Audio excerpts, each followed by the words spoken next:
Okay, well, hello everyone. This is Rachel Carl, and welcome to the 12th and final session of the 6-week Reclaim Your Life, How to Get Off and Stay Off Illegal and Legal Drugs and Alcohol teleclass series. Tonight we've brought you a very special guest to end this series with a bang.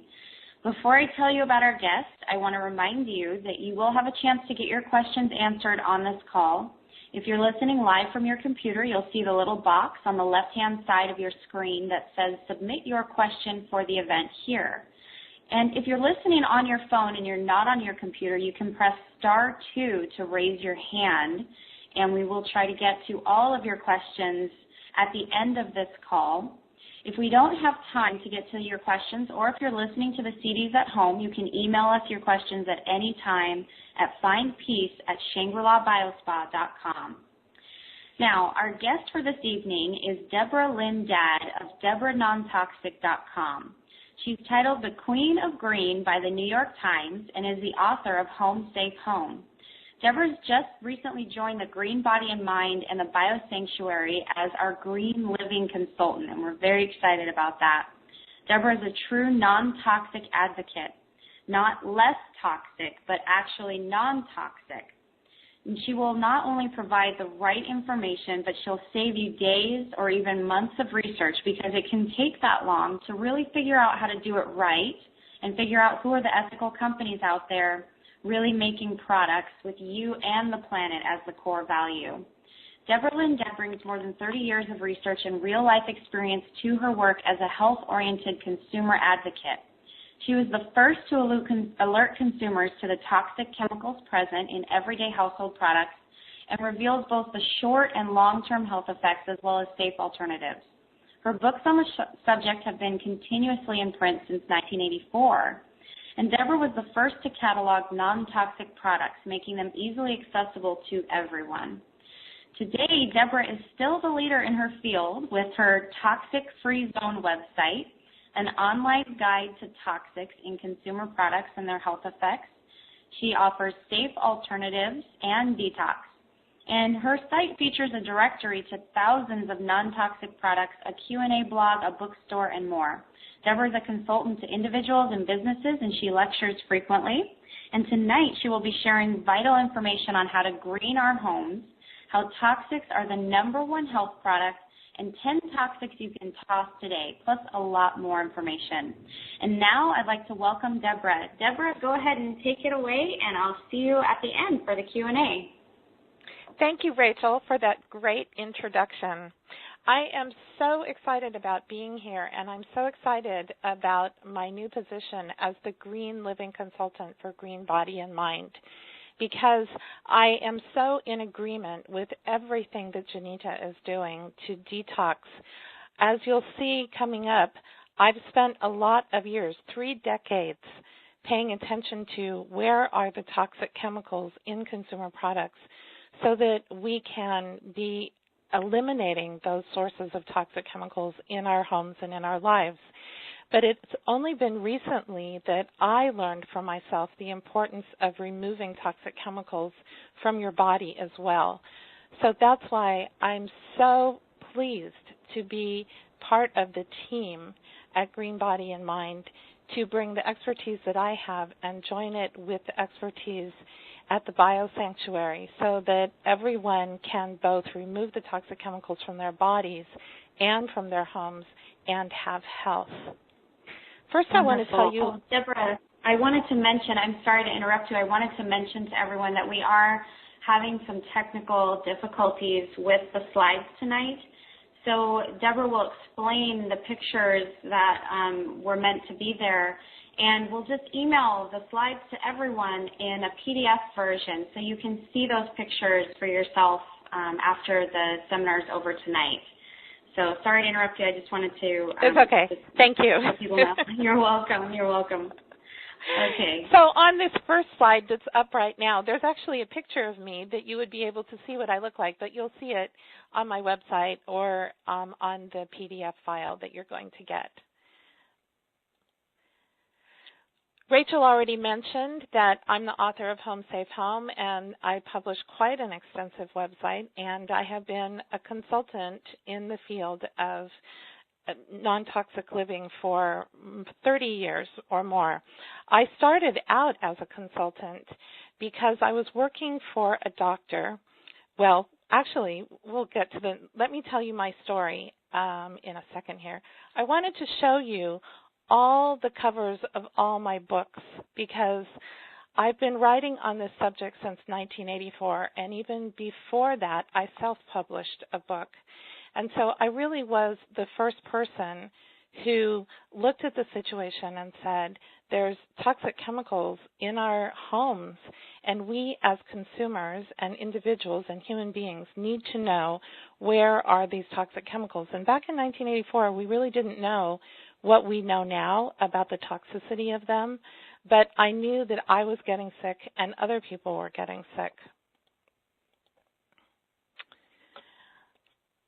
I have professionally there's a picture here of me on the cover of East West Journal, that was back in 1984, and that's now Natural Health magazine. And they did a cover story on me because I was the first person to talk about toxic chemicals in consumer products and say we can live without them. And then next to that is a picture of me on television with Geraldo. And this little cutout of Google that you see here, that's from this morning, and it says that there's about 158,000 results if you type my name into Google. So a lot of people are linking to me. So my story about why I'm interested in toxics goes way back to 1978, actually. And in that year, I became very sick, and I didn't know what the problem was. And my father actually was going to a doctor who was treating people for what used to be called environmental illness and is now called multiple chemical sensitivities. And from that, I learned that people can have all kinds of symptoms from toxic chemical exposure. And at that time, people were looking at how toxic chemicals were affecting the immune system, causing a very specific immune system malfunction that then resulted in all these different symptoms. And I started working in that doctor's office once I realized that I was a person who was sensitive to these chemicals. And I happened to be the only patient of this doctor who was getting well. And he said, "Why are you getting well and nobody else in my office is getting well?" And I said, because I'm figuring out where the toxic chemicals are in my home, and I am eliminating them, because if they're making me sick, I don't want to be around them anymore. And he said, "Would you go to all my patients?" Just like Genita, he said, "Would you go to all my patients' homes and find out where the toxic chemicals are and come back and tell me and help them remove the toxic chemicals?" So I've actually been doing exactly this, exactly what I'm doing for the Biosanctuary I started 30 years ago, more than 30 years ago. So what happened when my immune system was damaged by toxic chemicals in my home is that I had constant headaches, insomnia every night. I would faint in the shower. In fact, some of you may know about these filters that you can put on the shower. My father actually invented the idea of a shower filter because I was fainting in the shower. And I would space out all the time. I would have uncontrollable urges to eat sugar, and I was depressed all the time. And I think you can see this picture in the slide. That's me in 1980. I don't look very well, and I don't look very happy, and that's not how I look now.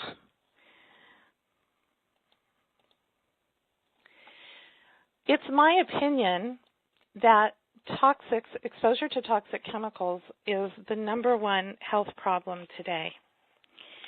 And I say that because I've been researching toxic chemicals for all these years, and as time goes by, there's only more and more and more studies and evidence that toxic chemicals that we're exposed to every day are making us sick.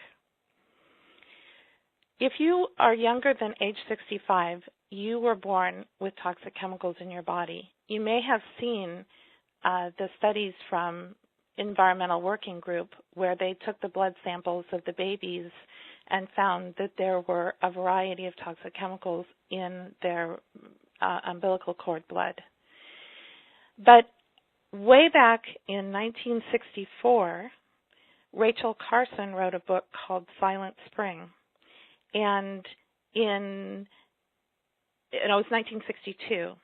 And at that particular time, researchers had already found residues of DDT, the pesticide DDT, which is so toxic that it's now been banned.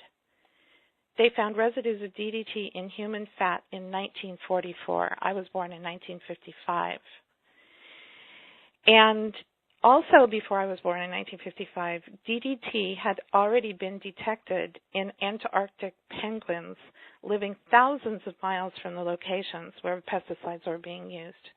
So I think it's pretty safe to say that by the time I was born in 1955, that toxic pesticides at least were widespread all over the planet.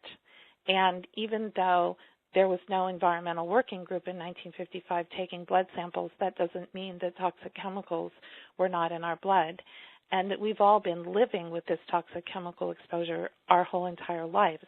And we're really like the first generation, those of us that are my age, 55, we're the first generation that were born toxic. And we have illnesses that our grandparents didn't have, or that even our parents didn't have. But I could see from reading Silent Spring that my mother had toxic chemicals in her body when I was in her womb. Now, I have just spent the last 7 months writing a new book, which is going to be published this fall. And as I was doing this research, as I was writing this book, I did new research about how toxic chemicals affect our health. And what I found was that the toxic chemicals that are in our everyday consumer products contribute to virtually every physical and mental illness. And this was in part how I found Genita and knew what's going on at the Biosanctuary. So when she called me, I knew exactly what she was doing, because she's been the one that has been making the associations between mental illnesses and conditions and toxic chemical exposures, and doing a phenomenal job of making those connections and then helping people remove the toxic chemicals in their bodies and having better lives. What I found was that in the past, when I first started researching about toxic chemicals and dealing with environmental illness, people used to think in terms of symptoms. Like people would say, I was exposed to this toxic chemical and I have a headache, or I was exposed to this toxic chemical and my joints ache. And they would think of them as isolated events. But now what's happening is that people are starting to talk about whole classes of chemicals and their health effects, such as you've probably heard the term endocrine disruptors and neurotoxicants. And so people are now thinking of whole body systems. I mean, I've even seen new terms like asthmatogens, chemicals that cause asthma, and even obesogens, chemicals that cause obesity. And virtually every symptom or condition and illness for which people take over-the-counter and prescription drugs can be caused by toxic chemicals. Now, even though toxicants are classified by individual body systems according to their target organs, it's important to remember that all body systems work together. The body is one unified whole, so that when one body system falters, the other body systems start falling like dominoes too. So even though you might be concerned about, say, an endocrine disruptor because you have problems with your endocrine system, all the other toxicants are affecting your health as well. Just as an example, just to move your body, a bone needs a muscle to move it, but the muscle needs blood vessels to bring nutrients and oxygen for energy and to carry away wastes. And muscles need nerves to bring the message from the brain that says, move that muscle. And the muscles need the digestive system to process food so the muscle has fuel. And on and on. Every part of your body is interconnected to every other part, and they all operate together in one system, all for one and one for all. So actually, no matter what is the target organ, what type of toxicant it is, all of them are contributing to ill health. Another thing that's happening right now is that current government regulations do not protect us from toxic chemical exposure. And this was a shock to me when I first started learning about how toxic chemicals were affecting my own body. I thought that the government had regulations that were keeping me safe, and that if a product was on the shelf, that it must be safe and healthy. And that is totally not the case. One of the things that's been happening in the past year or so is that there's been new legislation that has been going through the House and Senate. It actually didn't pass, but that doesn't mean anything because people are already submitting it again. And what's happening is that individual states are now coming up with their own legislation that is going into law, which will affect what manufacturers make and what they don't, because they can't make one product for a state that has stringent toxic laws and make another more toxic product for another state that doesn't. So we're seeing this whole movement now of people recognizing that there are toxic chemicals in our consumer products that we use every day and saying, no, we don't want them anymore, and there needs to be stronger legislation that prevents those chemicals from being in products. But as it stands now, there are many, many, many toxic chemicals in products that are not being regulated, that are not even being recognized as toxic. And so what it comes down to is that for us to be healthy in our own bodies and minds, we each need to take responsibility for eliminating toxic chemicals from our homes and our bodies. Now, I want to tell you some things that you can do. And I'm only going to tell you 5 things. And the reason why I'm telling you 5 things is because I want you to all go home and do these 5 things. And there's many, many more things to do. And I could talk at great length about how each of these product categories have many toxic chemicals and all the possible toxic-free solutions there are. But I just want to leave you with something that you can go home and do. So the first one is to wash your windows without ammonia. Now, what belongs on this slide is there's a picture of a man in a hazmat suit, and then there's a picture of a bottle of ammonia, and then there's a picture of a bottle of Windex, and then there's an arrow and a picture of a bottle of vinegar. Now, the reason that I have all these pictures up here is to make the point that most people assume that ammonia is safe because, well, our grandmothers used it, but it's not. The warning label that is here on this slide is the warning label that's found on bottles of full-strength ammonia. It's a toxic substance. The warning label says poison, may cause burns, call a physician, keep out of reach of children, caution, harmful if swallowed, irritant, avoid contact with eyes and prolonged contact with skin, do not swallow, avoid inhalation of vapors, use in a well-ventilated area. Now, how many people who use ammonia are actually using it in a well-ventilated area? And another thing that goes on this label, too, is do not mix it with chlorine bleach, which is something that a lot of people do. They just take anything that's under their sink, anything that they bought on the aisle at the supermarket, and pour it all in one bucket. But if you pour ammonia in with chlorine, it will produce deadly fumes, and people actually die from doing that.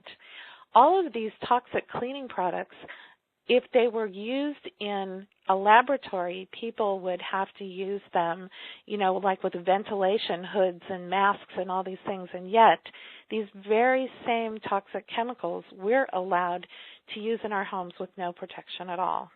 And that's not right, in my opinion. Now, the reason why I put the hazmat man on there is because ammonia, regular household ammonia, is considered to be household hazardous waste, and you're not allowed by law to put this in your garbage. If there's any left in a bottle, you need to take it to a household hazardous waste collection site. Your local garbage company does not want you to put it in the garbage. It's that toxic. So should we be using it if it's that toxic? I don't think so. Now, I put the Windex bottle next to it because Windex is basically made from ammonia, diluted down with a little artificial coloring. But the safe, toxic-free way to wash your windows is to use vinegar and water. It's really easy. Most of you probably already have vinegar in your kitchen, and all you need to do is just take vinegar and water and mix them half and half in a bottle. A spray bottle works really well, but if you don't have an empty spray bottle, you can buy them empty at your local hardware store, or you could pour your current window cleaner down the drain. Although you're putting a toxic material down the drain, you really need to take it to the household hazardous waste collection site. So get yourself a nice squirt bottle, fill it half and half with vinegar and water, and it cleans your windows really, really well. It's better than any toxic chemical, and that's something every single one of you can do. Just use plain white vinegar, and you've eliminated toxic ammonia, at least for this use, from your kitchen. Now, there's many more other cleaning products, and I'll just tell you that in general, what I use to clean my house with is very simple. I use vinegar, baking soda, liquid soap, and that's about it. And you can just mix these things together and do everything that you need to clean with. You are really reducing your cleaning products costs and using something that's natural and less toxic for you and less toxic for the environment. So that's the first thing that you can do, is really simplify and go natural with your cleaning products.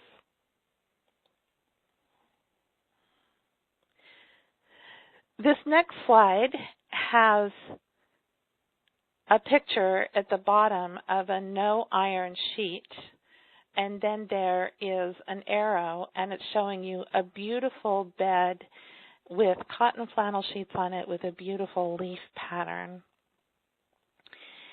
And the point of this slide is to reduce your exposure to formaldehyde by sleeping on untreated cotton sheets.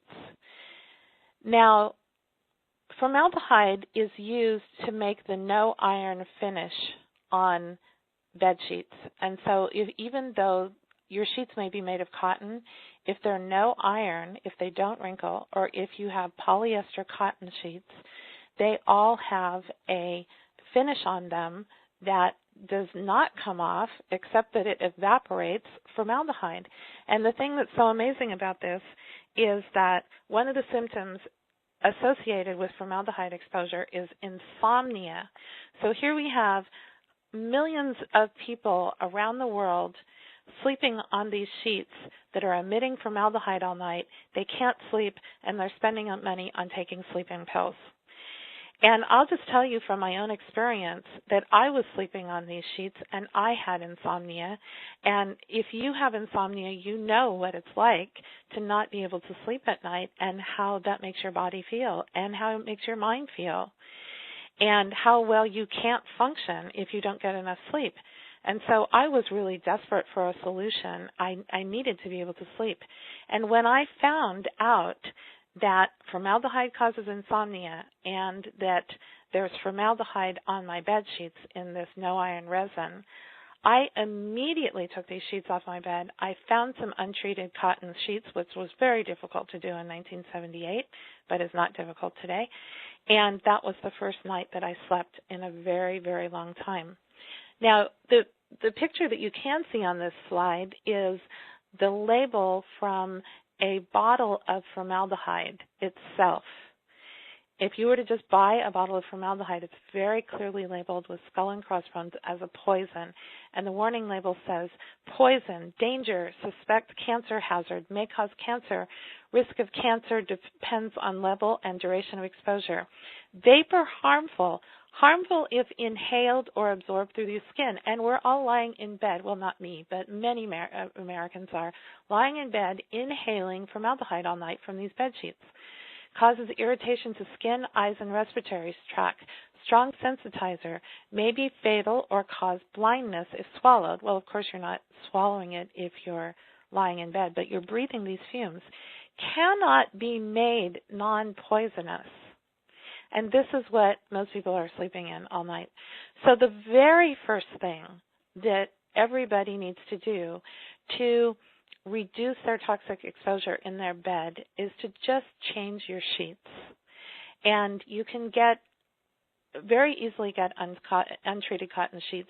Places like Bed Bath & Beyond have many choices. They have untreated cotton percale. They have cotton flannel. They have cotton jersey. All of these have no formaldehyde on them. I live in Florida, but I sleep on flannel sheets every night of the year because you think that flannel sheets are warm, but I like them because they absorb perspiration better, and so they keep me cooler in the summer. Besides which, nothing feels better to sleep on than a well-washed flannel sheet. It's just lovely.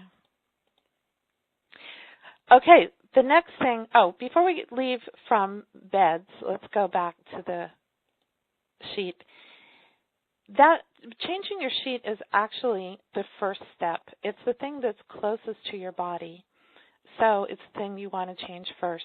But ultimately, what you really need to do is not be sleeping on any kind of plastics, man-made materials, toxic stuff, fire retardants. All of those things need to go. And there are wonderful natural mattresses now that are made from natural materials. I personally sleep on a wool mattress, which I got in California. I actually went to the place where the wool came from, where the sheep were, and I know everything about how they were raised. I was actually part of developing the organic standard for these sheep some years ago, and I wrote that standard. And so I know that this wool is absolutely untreated. It's absolutely organic. There's no pesticides on it. And it is really the most comfortable mattress that I've ever slept on. I'm going to say this later, but I want to say it now, too, that one of the things that is really a delight about living without toxic chemicals is that it's so much more pleasurable, that the fabrics are softer and the scents smell better and the food tastes better without pesticides. It really is a delightful experience, and I think of that every time I think of my bed. I love going to bed at night, lying in my bed, sleeping well. It's just a dream. Okay, now, the next thing you can do is wash your clothes without detergent. Detergent we think of as being, people just leave the detergent sitting next to their washers where any child could harm them, that could pick it up. But laundry detergents are responsible for more household poisonings than any other household product. And most often it's when children accidentally ingest these colorful powders that are packaged in these easy-to-open boxes. Detergents can leave residues on clothing and bed sheets, which can cause very severe rashes. And the artificial springtime fresh fragrances are actually neurotoxins. Anything that you have that's scented, no matter what the product, if it has an artificial scent, which most of them do, unless it's otherwise labeled, those are neurotoxins, and they affect your nervous system, and they affect your brain, and they affect how you think and how you feel, as well as physically how your body feels. So the solution, instead of using this detergent that's made from petrochemicals, the safe, non-toxic, toxic-free way to wash your clothes is either with soap, or there's a relatively new product out now called soap nuts, which you can buy online or in most natural food stores. And these are actually nuts that grow on trees in their natural state. And when you put them in with your wash in the laundry in the washing machine, they kind of melt into a soap-like substance that actually removes dirt and stains and things from your laundry. And one of the things that's so wonderful about these are that it makes the fabrics very soft. I just love these. This is what I use to wash my clothes, is soap nuts. It's completely in their natural state, unprocessed, not an industrial product. It's just something off a tree. And one of my readers sent me an email recently that said that where she lives here in California, you can grow soap nut trees, and she bought a soap nut tree, and she's trying it out to see if she can actually grow her own laundry substance in her own backyard, and I think that that's great. The warning label on detergent says, danger, in case of eye contact, get prompt medical attention, keep out of reach of children, harmful if swallowed, irritating to eyes and skin, and we have these natural alternatives, so we should be using them. The next thing that everybody can do is to shower without triclosan. Now, triclosan is a toxic substance. In fact, it's so toxic that the FDA is now taking action, which will probably lead to a ban. It's in deodorant soap, antibacterial soap, and many other products for years. It's just ubiquitous. But we don't need to be using antibacterial soap or deodorant soap, even though there's a lot of advertising to this effect, that we need to use it or our bodies will smell and we won't get the girl or we won't get the guy.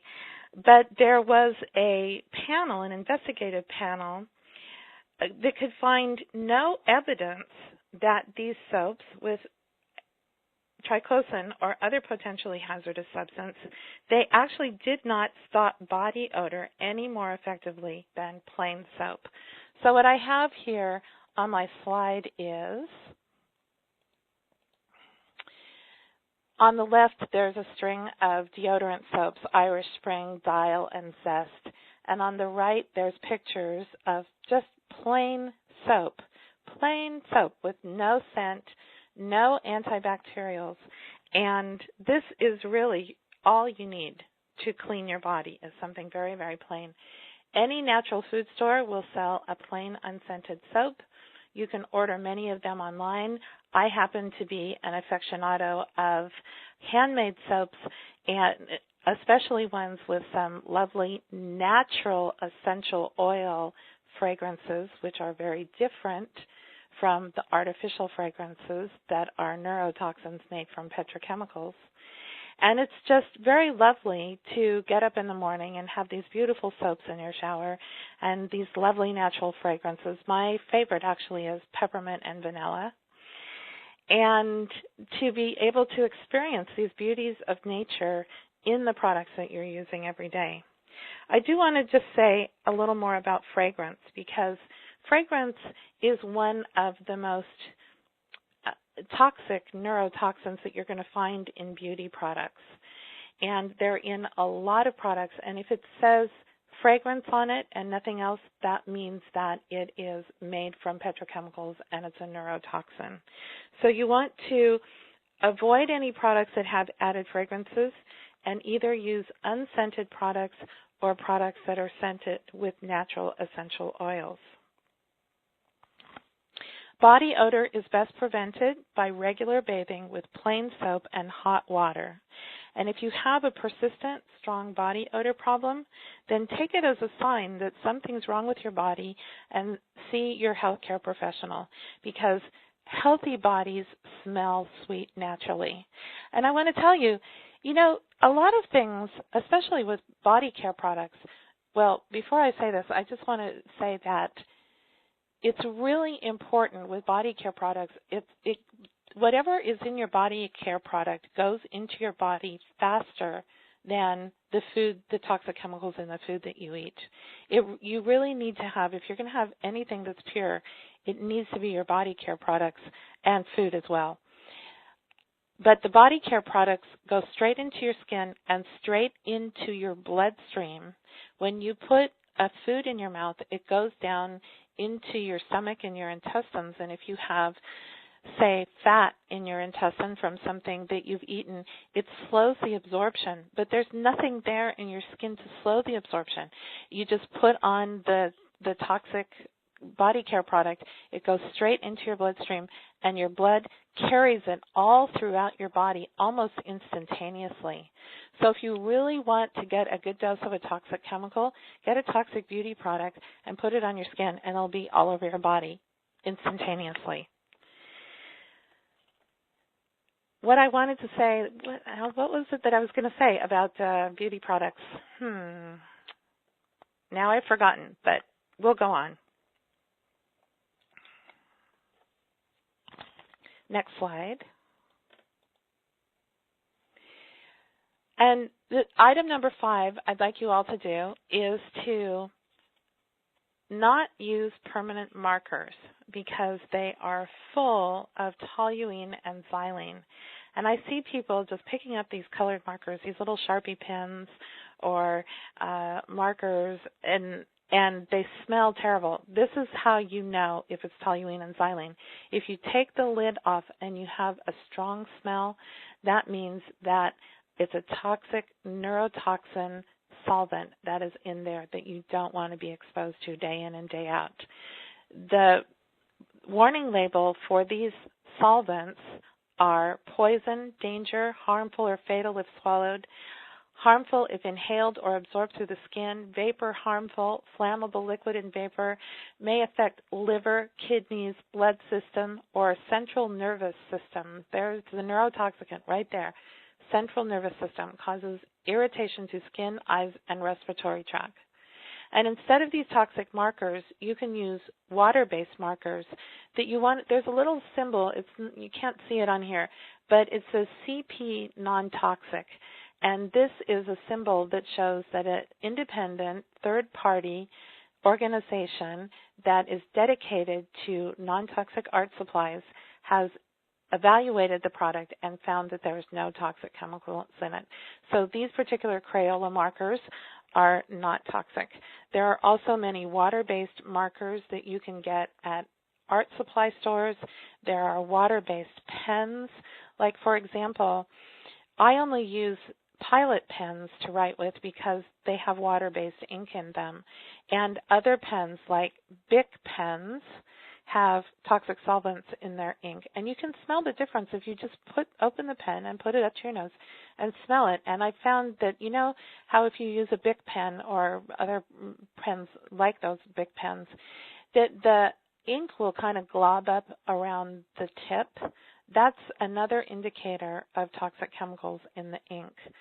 I remember when I was a child, my mother used to use these pens that were ballpoint pens that had pink ink in them. And that ink would always make me sick. Whenever she would write with that, I'd get a headache, I'd get a stomachache, I wouldn't be able to think clearly. And so I know that I've been having these reactions and these toxic effects of toxic chemicals all the way back to my childhood because I have those memories of being exposed to certain things and then being sick. So those are 5 things that you can do. Everyone can do those. They're easy, inexpensive, and they'll be a first start for you to be removing toxic chemicals from your home.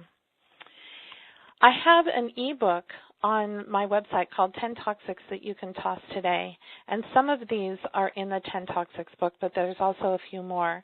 And I just put this book together as a free ebook so that everybody can start removing toxic chemicals, that it's like a quick start guide. And that once you start doing the removal of toxic chemicals from your home, you'll find that you feel better. And as I started doing it, I just felt so much better that I said, wow, I just need to do the next thing and the next thing and the next thing. A lot of people sometimes feel overwhelmed and they say, well, where should I start? Well, this is where you start. You just start with wherever you can start. That I just gave you 5 things, and here's another 10 things. You can download this for free off of my website. But ultimately, most of the toxic chemicals that are in anybody's home are in my book, Home Safe Home, which there should be a little picture of. When I wrote Home Safe Home 5 or 6 years ago, what I wanted to do was identify every toxic chemical that was known at that particular point in time. There are more toxic chemicals in products that are known now, but if you do everything that's in Home Safe Home, you're going to get a lot of toxic chemicals out of your house, and it just takes you step by step and helps you identify where they are. There's also a picture here on this next slide about beauty and satisfaction of a beautiful bedroom that's all natural. The furniture is made out of solid wood with natural finishes. The bed is all natural. The mattress is made from cotton. The sheets are all cotton flannel. And it's just, I just find everything that is natural and non-toxic to be so easy on my body that I just feel comfortable with it in a way that, you know, our bodies are accustomed to being around the things of nature, that as a species, our bodies have been out in nature, in the natural world for millennia and millennia and millennia. It's only been the last 200 years that we've had any kind of industrial products, and it's only been in my lifetime since 1940 that they've been making toxic chemicals into consumer products, things like plastics. Some of you may remember, if you're my age, when I was a child, we had all these commercials on television for DuPont, Better Living Through Chemistry, and everything started being made out of these petrochemicals, replacing the natural materials that our parents and our grandparents and our great-grandparents and everybody lived with since the beginning of time. And there's like a genetic memory, I would say, of our bodies saying when we come in contact with something of nature, that I sense it as like a relaxation, that our bodies say, oh, this is something that I recognize, whereas toxic chemicals, our bodies don't recognize those, and they end up doing harm to us, and our bodies know that. So what gets in the way of living toxic-free? The first problem is that most people don't know how to evaluate which products are toxic and which products are not. And I know from many, many years of doing exactly this that I had to learn a lot of things in order to be able to have this skill of evaluating which products are toxic and which are not. And a lot of it has to do with the problem of that the labeling is very poor and the ingredients lists are incomplete on most of the most toxic products. Let me just give you one example. You may have heard of a product, a particle board, which is basically little chips of wood which are bound together with a resin that contains formaldehyde. And formaldehyde vaporizes off of this particle board into the air, and it's used for a lot of products. Things like stereo speakers are usually made out of particle board. Many, many kitchen cabinets are made out of particle board. Doors, interior doors, are made out of particle board, and they just have a little veneer over them, and so all that formaldehyde is seeping out through the porous veneer into your home if you have these particle board doors. Subfloors are made from formaldehyde, from particle board, which is emitting formaldehyde. So even just in a new house, there's so much particle board between the construction materials and the interior materials that you can get a really big dose of formaldehyde. So if you go down to a lumber yard and you buy a board of 4x8 board of particle board, it has a warning label on it, and it says this product contains formaldehyde. Remember earlier we saw the bottle with the formaldehyde that says poison. But and so the law says if you buy a 4x8 sheet of particle board, it has to say it contains formaldehyde, it causes these symptoms, and but once you cut the board and you make a piece of furniture out of it, or you make a kitchen cabinet out of it, there's no law that says there has to be a warning label on it. And this is the problem that we're running into, is that consumers want to know what is toxic, and they look on the label, and there's no warning label, and there's no ingredient information, and so how are we supposed to know? And I think that this is one of the biggest problems, because we as consumers should be able to look on a product label, and it should say this product contains formaldehyde and xylene and toluene and pesticides. And, one of the things that is really interesting to me is that if you go, say, to a supermarket and you get a bottle of applesauce off the shelf, it says apples, sugar, water. And if you wanted, but what it really is apples, pesticides, chlorine, wax, all these things, but it's not on the label. And then if you want something that is actually apples and water, applesauce, it has to say organically grown according to the USDA organic standard. And we should just be able to say apples, if that's what it is, and then apples and pesticides, if that's what it is, so that we can make those decisions. But, of course, manufacturers know that if they put all the toxic chemicals on the label, nobody would buy their product because we don't want toxic chemicals. And this is the problem with labeling today. In order for me to find out what actually was in the products, I needed to go to medical libraries, I needed to go to toxicology books, and I needed to go to poison control centers where I could find out what in general, like what types of chemicals are used in general in, say, furniture polish, because you can't go look on the label of furniture polish to find out the toxic chemicals or even ask the manufacturer. There is something called a material safety data sheet, or an MSDS for short, and the manufacturers are required by law to list certain hazardous substances on those MSDS sheets. So you can look at an MSDS sheet and say, oh, look, here's a bunch of toxic chemicals.